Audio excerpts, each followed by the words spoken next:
Just a note, this conversation took place prior to reports that Marty Makary has decided to resign.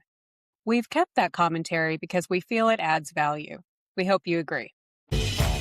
Welcome to the Weekly by Biospace. FDA Commissioner Marty Makary could be out of a job as President Trump has reportedly signed off on a plan for his removal. Meanwhile, one of Makary's signature programs to speed drug approvals hit a bump last week as Sanofi has allegedly requested its application be removed.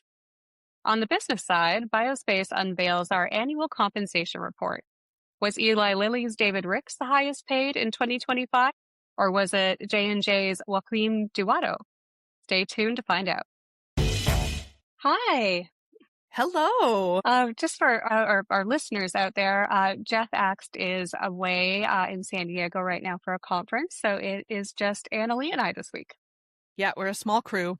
So Annalee, you had a couple of days off last week. How was that?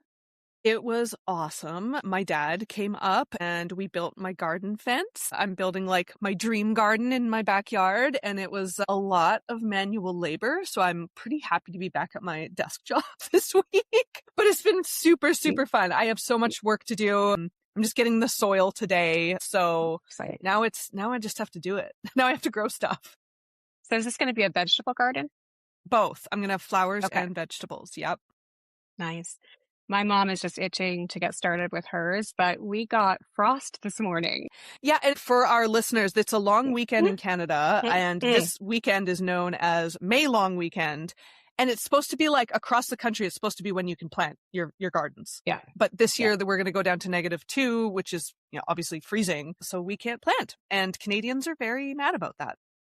Yeah, I mean, I guess it is a little earlier than the usual. Like it's called the May 24 weekend. So I guess it's not May 24th yet. However, we are expecting, I think, 24 degrees Celsius. So I think my mom's going to be able to plant this weekend.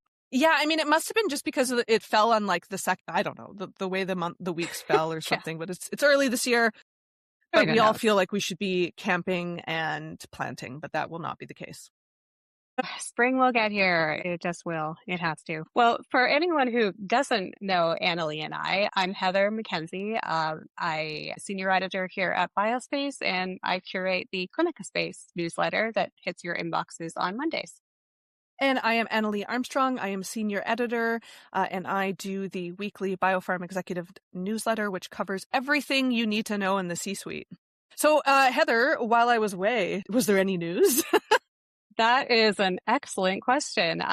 So on Friday, we were all just wrapping up for the week and thinking about you and your garden when we got word from the Wall Street Journal that on Friday afternoon that President Trump had signed off on a plan to remove Marty Makary from his position as FDA commissioner. This is wild. I caught up on this report through you guys, and we had a text go out to those of us in the newsroom because this is the kind of news we like to get out as soon as possible, even if it's over the weekend. Luckily, that didn't happen. Makary stuck around for me to catch up on things better on Monday, but this is just so weird. Like the president has signed off on firing him. However, he's still there. Like, what do we know? Yeah, except that the president on Saturday morning said that he didn't know anything about this. So I guess he kind of tacoed if he had signed off on it before. The Wall Street Journal was saying, according to anonymous sources, unable to speak because, of like potential ramifications. So we don't really know if this is happening. Makary is still scheduled to testify tomorrow. And that's as we record this on Tuesday. He's scheduled to testify on Wednesday before Congress. So we will see if that happens. It's on my schedule. Well, let's hope it goes forward. I mean, no matter what, it's going to be interesting. I imagine that's going to be question number 1. Yeah. What else were we actually expecting from that hearing otherwise before this went down? Other than, are you still the commissioner? Yeah. Well, I think he's, rare disease has been a big focus, and especially the kind of inconsistent approvals and rejections of recent rare disease drugs. So I have a feeling that will be on the agenda. But I'm going to get my popcorn and ready to watch that at I think 10:30 because that's going to be interesting. Yeah, for sure. So I know that Makary potentially leaving. We also had the departure of CBER director Vinay Prasad, apparently at the end of April. This is a lot of departure. These are really important offices. So what is happening? Yeah, I was thinking, I wrote an editorial and published it last week on transparency. I think it's the third one I've either written or co-written on transparency with the FDA or HHS in total in the past couple of years.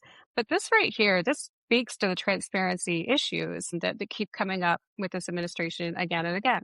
Like, do we know one person, three anonymous sources telling the Wall Street Journal one thing, and then President Trump saying absolutely another thing on Saturday morning, and FDA press releases with Makary's quotes still in them. This, first last month or in March, we had Makary telling us that Prasad was always supposed to be on a 1-year leave of absence from UCSF, and that he was always leaving at the end of April. But they told us this, 6 weeks before he was to leave. So, and now we have this. Right. And like this all kind of speaks to like this regulatory chaos, this uncertainty that biopharma hates. How is the industry taking this right now? Yeah, well, BMO Capital Markets said on Monday that it's a, quote, likely a broad positive for biopharma. They attributed this to recent controversial decisions that I was just talking about that appear to be inconsistent. They had a quote, Makary's tenure has been anchored in trying to provide more transparency, but controversial decisions and inconsistency have mired this perception, end quote. Yeah. So if Makary is out, do we have any early names that are coming up as to who might fill this position? I don't know who'd want to with so much turnover at this agency, but somebody's got to be the FDA commissioner. Yeah, from what I've heard from different people, they're having trouble getting someone permanent at CBER because of all the drama. But yeah, there have been several names floating around in the past few days, both as potential nominees for the actual commissioner position and to serve in an acting capacity. So on the nominee side, we have Stephen Hahn, who's an oncologist who served in the position before during Trump's first term. And Brett Giroir, a former acting FDA commissioner who also served under Trump. I remember both those names. I'm maybe more familiar with Stephen Hahn because I believe Brett Giroir was he was acting, so he was kind of temporary. Yeah, I just can't see Stephen Hahn coming back to do this role again. I know that might be a little wishful thinking on the parts of journalists who wrote that. This is according to Reuters. And then in terms of the temporary potential replacements, we have FDA Deputy Commissioner Kyle Diamantis, who's in charge of the food part of the FDA right now, and Grace Graham, the agency's Deputy Commissioner in charge of policy, legislation, and international affairs. Sounds like a probably good, title to have for that, good skills to have. And then Sarah Brenner is, now she's senior counselor to Secretary Kennedy, but Brenner has a bit of a sordid history. She was deputy FDA commissioner last April, and she reportedly intervened in the review of Novavax's COVID-19 vaccine, if you remember that whole brouhaha. Yeah, that seems like a controversial choice, as we know that the president has kind of said to Kennedy, like, lay low on the vaccine stuff, take that kind of, not behind the scenes, but he's told him to kind of lay off. Yeah. So putting someone like that in charge of the FDA would maybe fly in the face of that advice. Yeah, that would be an interesting choice for sure. Makary is indeed on his way out, and they do go with one of these acting commissioners. It would be kind of fitting for the whole health department at the moment. So the leaders of the FDA's two key drug review divisions, CBER and CDER, are currently acting roles, as is the CDC director until Trump's most recent nominee is confirmed. It's really bizarre to think that you have that across those three key agencies at HHS. Like, that kind of stuff happens when a transition is fresh, but we're like, what are we, a year and a half almost into, close to a year and a half. Yeah. Into Trump's presidency, and we still don't have permanent leadership at this agency. It's a little astonishing. Yeah. Jeff wrote an editorial last week it's really excellent. It shows all the turnover that has happened in the past 15, 16 months at HHS. So check that out. It's really kind of a stark reminder of everything that's happened. So with all of this turmoil, are things proceeding normally at FDA? What Well, they seem to be trying to make them proceed normally. They've had a couple of approvals in the past, week. One of Makary's signature programs actually is the Commissioner's National Priority Review vouchers. And this program ran into some bumps last week.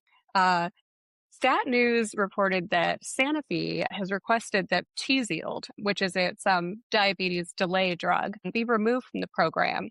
And that's after acting CDER Director Tracy Beth Hope disagreed with staff that it should be approved for an expansion indication into adults and kids 8 years and older with stage 3 type 1 diabetes. And that's when the body can't make enough insulin on its own, and you might be getting to the point where you need insulin injections.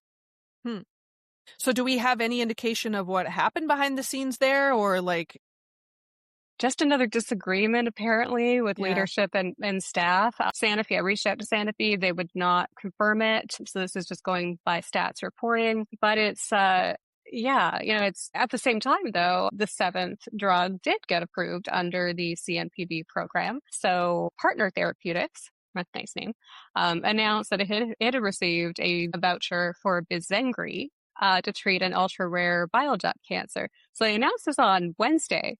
And then on Friday, the FDA approved the drug in 2 days, apparently. Okay, interesting. Yeah. That's fast.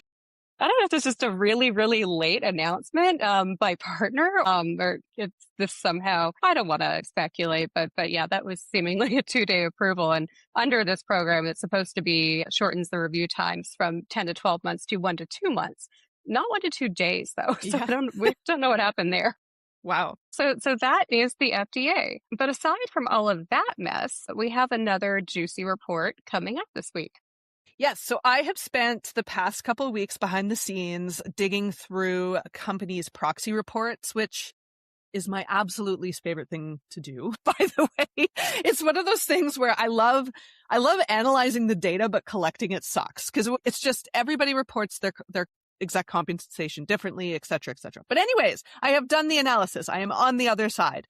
So this week, we're going to be kicking off our annual compensation report, which will end with a special edition of the BioPharm Executive Newsletter later this month. You have to subscribe to get that. Please make sure you do. You can do that at the top of our website. There's a little white and red button that says subscribe. Make sure you're subscribed. So that is what you need to do if you want to get our compensation report. So who is our top paid CEO?